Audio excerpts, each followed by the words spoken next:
Hey, what's going on, everybody? This is Carl with Keeping It Real Fishing. I want to show you a size comparison between some soft plastics. You wouldn't think that it would make a big deal when you order online, or if you're in the store and you see a plastic is labeled as whether it's a 5-inch Senko or a 10-inch power worm. But the reality is 10 inches is not 10 inches universally, and there's a little bit of leeway there actually in the size of these baits. So I'm going to make a quick video here. And hopefully you can get a better sense of how big some baits are. I'm going to start with a couple reference baits, and this is going to be a 5-inch Senko. Alright, so we got a 5-inch Senko. We're going to put him right down here. Actually, let's put him over there. Okay, there's a 5-inch Senko. Now, actually, you know what, I'm going to start there.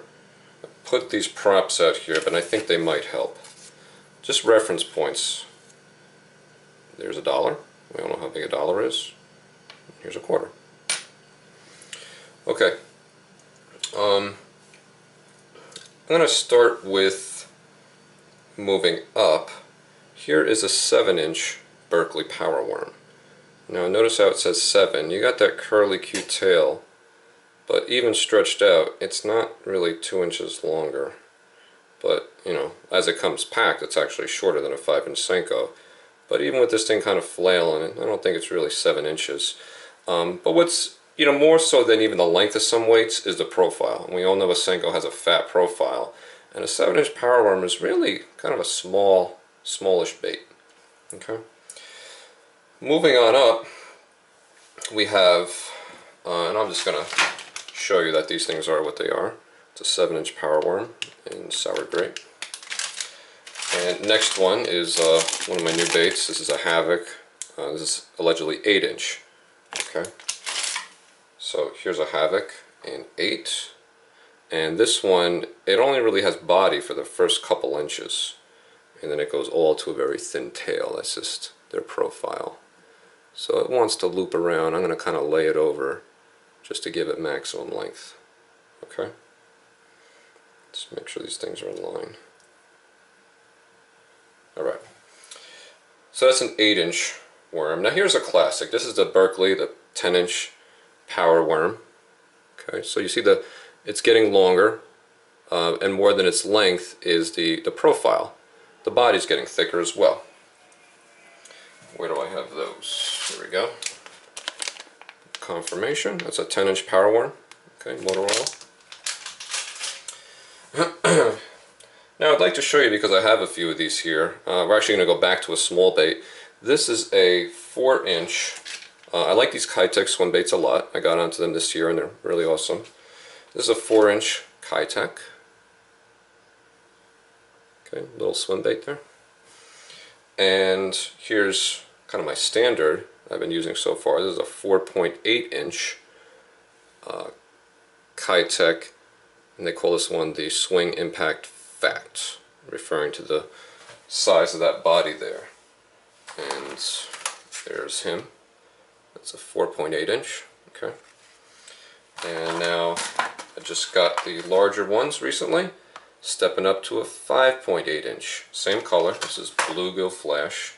And I'd like to show you the difference in the profile going up to a 5.8. Alright, it's a lot fatter. It's not just an inch longer, it's just a much larger profile. So if you're looking for big fish, guys, that's kind of what this video is all about. If you're trying to step up your game, to try to help to show just a few baits really where they stand. Now, this is an irregular bait. I just showed this in my other video. But here's again a 10-inch bait, and this is a snake. So, has that real wide, it's almost as wide as a quarter, wide body going into a tail. So there's a man's floating 10-inch snake. And that tail really wants to come back.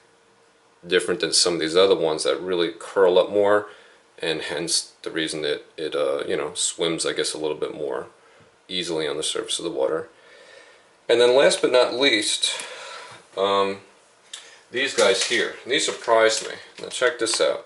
These are big bite baits, creek tail worm, 10-inch bait.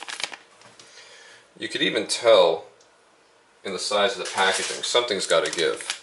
Here's a Berkley 10-inch bait. Here's a big bite bait.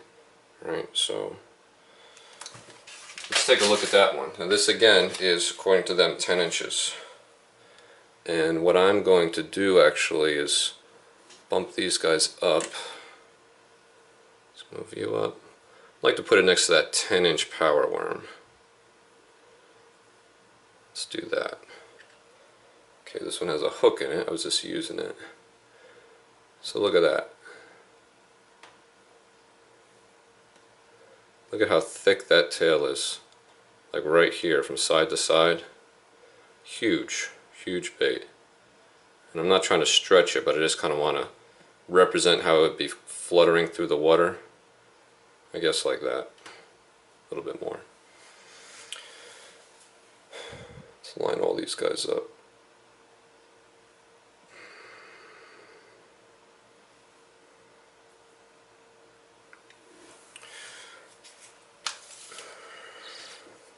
Okay guys, so they look a little off, but I think that might just be the camera angle here.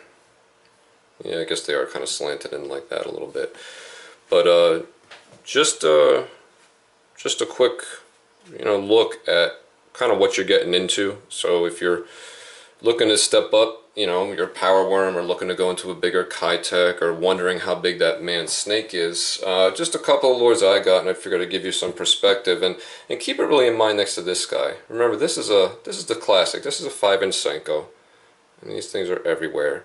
And I mean, look at that Senko like next to this creek tail. Look at the difference there. So when you talk about getting a big bite, like that name brand, throwing some big stuff, I mean, this thing here is huge, even in comparison to a 10-inch power worm. And I'll zoom in a little bit here so you can see these things better.